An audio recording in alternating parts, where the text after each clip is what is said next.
ወይራ ዘይት ወይም ኦሊቭ ኦይል ለፀጉር እጅግ በጣም ጠቃሚ ቢሆንም አጠቃቀማችን የተሳሳተ ከሆነ ግን የፈለግነውን ውጤት ላናገኝ እንችላለን። ታዲያ ኦሊቭ ኦይል ወይም ደግሞ የወይራ ዘይትን ለፀጉር ስንጠቀም ጥቅሙን እንዳናገኝ የሚያደርጉ አደገኛ ስህተቶችንና የወይራ ዘይት ወይም ኦሊቭ ኦይልን ለፀጉራችን ትክክለኛ የአጠቃቀም መንገዱን በዚህ ቪዲዮ ላይ አሳጥሬ እምነግራችሁ ይሆናል። ሰላም እንዴት ናችሁ? ውድ የሚዩቲዩብ ቻናል ቤተሰቦቼ፣ በቅድሚያ ለቻናሉ አዲስ ከሆናችሁ ሰብስክራይብ በማድረግ ቪዲዮውን ጀምሩት። ለቻናሉ ቤተሰብ የሆናችሁ ደግሞ ቪዲዮውን ላይክ በማድረግ እስከ ቪዲዮ መጨረሻ ድረስ አብራችሁን ቆዩ። የወይራ ዘይት ወይም ደግሞ ኦሊቭ ኦይል ለፀጉር ስንጠቀም ጥቅሙን እንዳናገኝ የሚያደርጉ ስህተቶችን በቅድሚያ እንመልከት። የመጀመሪያውና አንደኛው ዘይቱን ሳያሞቁ በቀጥታ ወደ ፀጉር መጠቀም ነው።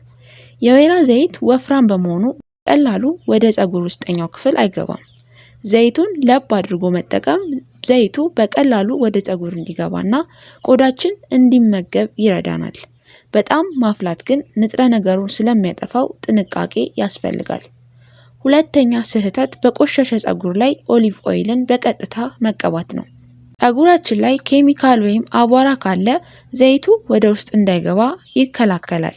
ፀጉርን በሻምፖ ታጥቦ በትንሽ እርጥበት እንዳለው መቀባት ዘይቱ እርጥበትን ጠብቆ እንዲቆይ ያደርገዋል። ሶስተኛ የምንሰራው ስህተት ከመጠን በላይ ኦሊቭ ኦይልን ወደ ፀጉራችን መጠቀም ነው። ብዙ ከተቀባው ብዙ ጥቅም አገኛለሁ ብሎ ማሰብ ስህተት ነው። ከመጠን በላይ መቀባት ፀጉር እንዲከብድ እንዲጠብቅና በሻምፖ ሲታጠብ በቀላሉ እንዳይለቅ ያደርጋል። ይህ ደግሞ ዘይቱን ለማስለቀቅ ሻምፖ በብዛት እንድንጠቀም ፀጉራችን ተመልሶ እንዲደርቅ ያደርጋል። አራተኛ የምንሰራው ስህተት በፀጉር ቆዳ ላይ ብቻ ማተኮር ነው። የወይራ ዘይት ለፀጉር ቆዳ ጠቃሚ ቢሆንም ትልቁን ጥቅም የሚፈልገው ግን የፀጉር ጫፍና አካሉ ላይ ነው። ጫፉ ላይ በደንብ አለመቀባት ለፀጉር መሰነጣጠቅና መበጣጠስ ምክንያት ይሆናል። አምስተኛ የምንሰራው ስህተት ለረጅም ሰዓት ወይም ለቀናት ፀጉራችን ላይ ማቆየት ነው። አንዳንድ ሰዎች ዘይቱን ተቀብተው ለቀናት ያቆዩታል። ይህ ግን ቀዳዳዎች እንዲደፈኑ፣ አቧራ እንዲባባስና የፀጉር ቆዳ ላይ ሽፍታ ወይም ማሳከክ እንዲፈጠር ሊያደርግ ይችላል። ኦሊቭ ኦይልን ከ30 ደቂቃ እስከ 2 ሰዓት ማቆየት በቂ ነው። ስድስተኛ የዘይቱን አይነት ወይም እንዲሁም ደግሞ ጥራቱን አለማረጋገጥ ነው። ለፀጉር ተብለው ከሚሸጡ የተቀላቀሉ ዘይቶች ይልቅ ኤክስትራ ቨርጂን ኦሊቭ ኦይል ንጹህ ያልተበረዘ መጠቀም የተሻለ ውጤትን ይሰጣል። ታዲያ እነዚህ አሁን የነገርኳችሁ ኦሊቭ ኦይልን ወይም የወይራ ዘይትን ለፀጉራችን ገዝተን ስንጠቀም አብዛኞቻችን ጥቅም አላገኘንበትም ወይም ፀጉሬ አላደገም፣ ለፀጉሬ አልተስማማኝም ብላችሁ ብዙ ምክንያቶችን ልታነሱ ትችላላችሁ። ነገር ግን ኦሊቭ ኦይል ወይም ደግሞ የወይራ ዘይት የምንለው ቅባት ስንጠቀመው እጅግ በጣም ጥንቃቄ የሚፈልግ ቅባት ነው። ስለዚህ ኦሊቭ ኦይልን ሁላችንም ስንጠቀም የምንሰራቸው ስህተቶች እነዚህ ከላይ የዘረዘርኳቸው ናቸው። እነዚህን ስህተቶች በሚገባ በማስወገድ ኦሊቭ ኦይልን ውጤታማነቱን ማግኘት ትችላላችሁ። ታዲያ ኦሊቭ ኦይልን ለፀጉር እንዴት እንጠቀም? እንዴትስ መጠቀም አለብን? ጥቅሙን ለማግኘት በምን መንገድ መጠቀም አለብን የሚለውን እንመልከት።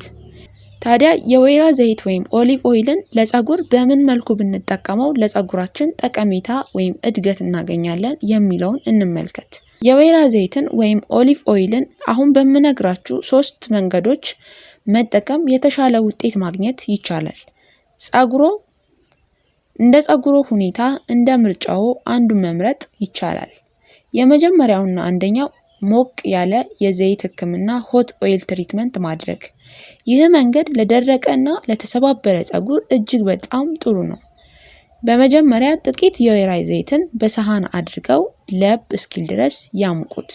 በጣም መፍላት የለበትም። ቅድም ከላይ እንደነገርኳችሁ የትኛውንም ቅባት ስንቀባ ለፀጉራችን ለብ አድርገን ብንቀባ የተሻለ ጠቀሜታውን እናገኛለን።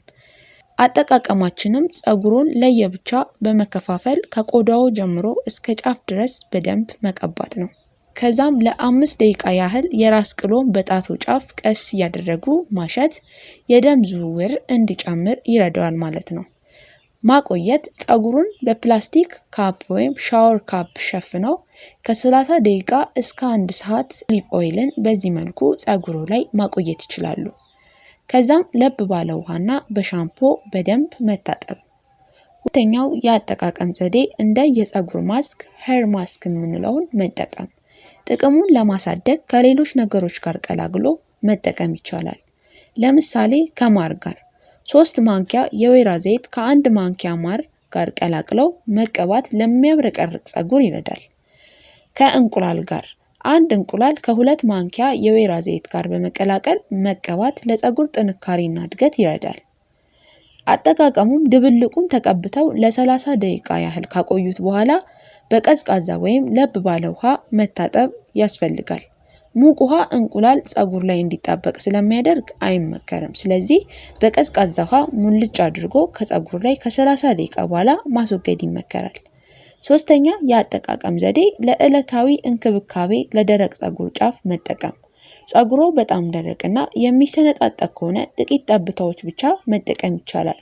በጣም ጥቂት ዘይት በእጁ ላይ በማድረግ የታጠበና መጠነኛ እርጥበት ያለው ፀጉሩ ጫፍን ብቻ መቀባት። ይህ ፀጉር እንዳይሰነጣጠቅ እንዳይበላሽ በከፍተኛ ሁኔታ ሽፋን ይሆናል ማለት ነው። ታዲያ ማስታወስ ያለብን ነገር በሳምንት 1 ጊዜ መጠቀም በቂ ነው። የትኛውንም ትሪትመንት ስንጠቀም ፀጉራችንን በየጊዜው እንድንታጠብ ስለሚያደርገን ቢያንስ ፀጉርን በ2 ሳምንት አንዴ መታጠብ ይመከራል ማለት ነው። ሌላው ቅባታማ የራስ ቆዳ ካሎት ዘይቱን ከቆዳው ላይ ሳይሆን ከፀጉሩ ግማሽ ጀምሮ እስከ ጫፉ ባለው ክፍል ላይ ብቻ ያተኩሩ ወይም ይቀቡ። ዘይቱን ከተቀቡ በኋላ በሰፊ ጥርስ ባለው ማበጠሪያ ማበጠር ዘይቱ እኩል እንዳይሰራጭ ይረዳል ማለት ነው። ስለዚህ ውድ የቻናሌ ቤተሰቦች ኦሊቭ ኦይልን ለፀጉራችን ስንጠቀም የምንሰራቸው ከባድ ስህተቶችንና 3 የአጠቃቀም ምርጥ ዘዴዎችን በዚህ ቪዲዮ ላይ አጠር አድርጌ አብራርቼላችኋለሁ።